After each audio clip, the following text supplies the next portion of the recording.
Bonjour à tous, aujourd'hui je vous propose une petite vidéo sur les différentes possibilités de se protéger les pieds sur un chantier de retrait d'amiante. La première solution, c'est de rentrer directement en chaussettes dans la zone et après de venir enfiler des bottes qui seront bien sûr des bottes contaminées. Alors je vous arrête tout de suite, cette solution, elle n'est pas conforme, on n'est pas complètement étanche aux particules quand on rentre dans la zone. Donc cette solution, elle n'est pas acceptable. La deuxième solution, c'est de rentrer directement avec des bottes décontaminables. On s'est équipé dès le vestiaire d'approche et on rentre dans les sas avec nos bottes décontaminables. Troisième solution, c'est de prendre une combinaison avec pied intégré. Et ensuite, on vient remettre les bottes, alors bottes cette fois-ci contaminées, on vient les remettre par-dessus, et on vient ensuite scotcher, histoire d'apporter une sécurité pour éviter qu'il y ait des poussières, des particules à rentrer dans les bottes. Mais on est bien protégé au niveau des pieds, bien protégé pour les particules. Dernière solution, c'est de venir avec des surchaussures par-dessus les chaussettes. On vient mettre par-dessus les bottes qui sont bien sûr contaminées, et on vient terminer la jonction avec du scotch. Voyons maintenant pour la décontamination. Eh bien, si on a pris des bottes dites contaminées avec des surchaussures, eh bien on va décontaminer les bottes dans le premier compartiment ou avant d'entrer dans le premier compartiment, et on va laisser les bottes à cet endroit-là. Bien entendu, on va quand même les nettoyer un maximum, les dépoussiérer un maximum. Et on va penser également à se dépoussiérer les pieds. Même principe, si jamais on utilise les bottes contaminées avec une combinaison avec pied intégré, dans ces cas-là, on laissera les bottes au même endroit qu'on s'aspire et on pensera encore une fois à bien aspirer la combinaison jusqu'au pied et bien aspirer l'intégralité des bottes. Troisième solution, les bottes décontaminables. Et dans ces cas-là, la décontamination s'effectue avec une aspiration simplement à l'extérieur de la botte. Hors de question de retirer les bottes à ce moment de la décontamination. On les garde au pied, on les aspire avec insistance.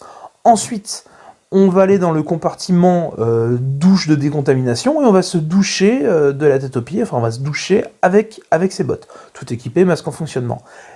Et l'étape d'après, ensuite, on vient retirer sa combinaison et on vient également retirer ses bottes. C'est à ce moment-là qu'on retire les bottes, en même temps qu'on se déshabille. Donc on se déshabille complètement et on enlève les bottes.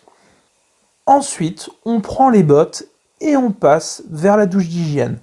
En fait, les bottes, elles vont nous suivre comme le masque, va être décontaminé comme le masque. C'est la seule chose qui sort avec nous de la zone. Nous, les bottes, le masque. Par contre, les bottes doivent être parfaitement décontaminées, nettoyées, lavées avant d'être sorties de la zone. Elles doivent être impeccables si on veut qu'elles soient bien décontaminées. Alors, si je récapitule, 4 solutions. Rentrer en chaussettes, mais je vous l'ai dit, c'est pas conforme. Utiliser des surchaussures par-dessus les chaussettes. Utiliser une combinaison avec chaussettes intégrées.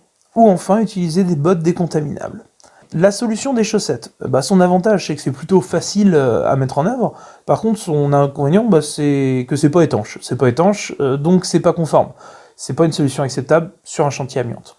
Deuxième solution, les surchaussures. Alors c'est une solution facile, économique à mettre en place.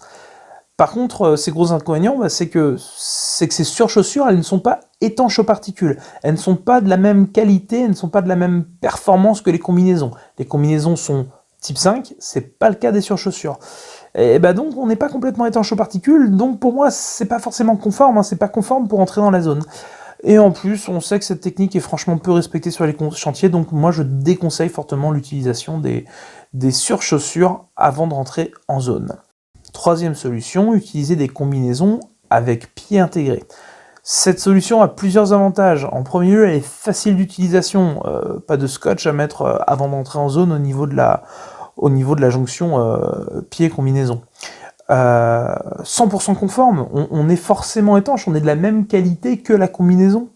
Et en plus, on va pouvoir, avec ce système, utiliser des bottes donc qui resteront sales, qui resteront contaminées, mais pas forcément des bottes. Comme on a un matériel contaminé, on pourra éventuellement utiliser des chaussures de sécurité bien entendu.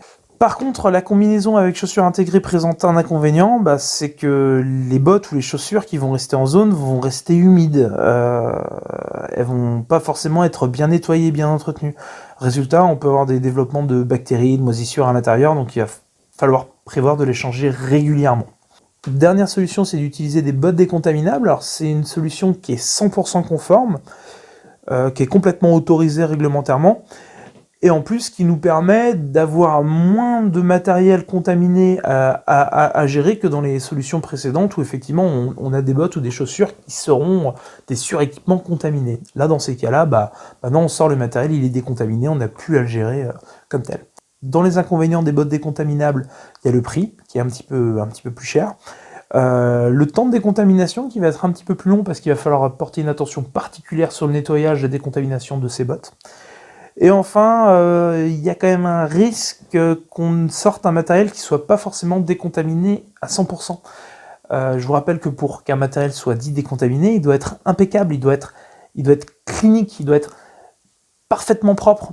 Est-ce que vous êtes vraiment sûr que les bottes qui sortent de la zone sont parfaitement propres, qu'il n'y ait pas un morceau, un résidu, une trace qui pourrait potentiellement être de l'amiante? Donc je trouve cette solution un petit peu risquée, surtout sur les travaux un peu salissants du type travaux publics, travaux sur toiture, où il y a souvent des résidus qui restent bien incrustés dans les bottes. Voilà, plusieurs solutions soft à vous. Chaussettes, non, je suis pas tellement sûr. Sur chaussures, je suis pas sûr non plus. Donc il reste au final combinaison avec pied intégré ou autrement les bottes décontaminables. Je vous souhaite bonne continuation, bon courage pour vos chantiers et à bientôt.